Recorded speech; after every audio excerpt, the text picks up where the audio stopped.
நெல்லை தியாகராஜ நகர் மகாராஜா நகர் railway மேம்பாலம் 7 ஆண்டுகளுக்கு பின் திறக்கப்பட்டது.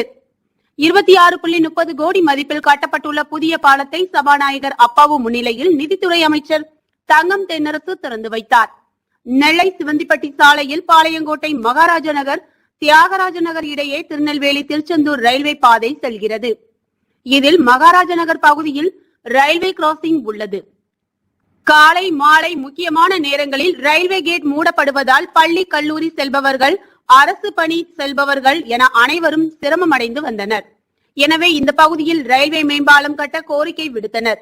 இதனை அடுத்து நிதி ஒதுக்கப்பட்டு 2016 ஆண்டு டிசம்பர் மாதம் பாலம் கட்டுவதற்கு அடிக்கல் நாட்டப்பட்டு நெடுஞ்சாலைத்துறை மற்றும் சிறு துறைமுகங்கள் துறை சார்பில் நிர்வாக ஒப்புதல் அளிக்கப்பட்டு ரயில்வே கிராசிங்கின் 2 பகுதியிலும் பால பணிகள் முடிந்த நிலையில் இரண்டையும் இணைக்கும் பணியை ரயில்வே நிர்வாகம் முடிக்க வேண்டும்.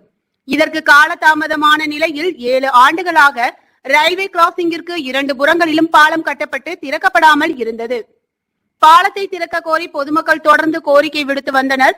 இதனை அடுத்து ரயில்வே நிர்வாகம் பாலத்தின் 2 முனைகளையும் இணைக்கும் பணியை கடந்த சில மாதங்களுக்கு முன் தொடங்கி தற்போது பாலம் 26.30 கோடி ரூபாய் மதிப்பீட்டில் நிறைவு பெற்றதை தொடர்ந்து அதன் திறப்பு விழா மாவட்ட ஆட்சியர் கார்த்திகேயன் தலைமையில் நடைபெற்றது.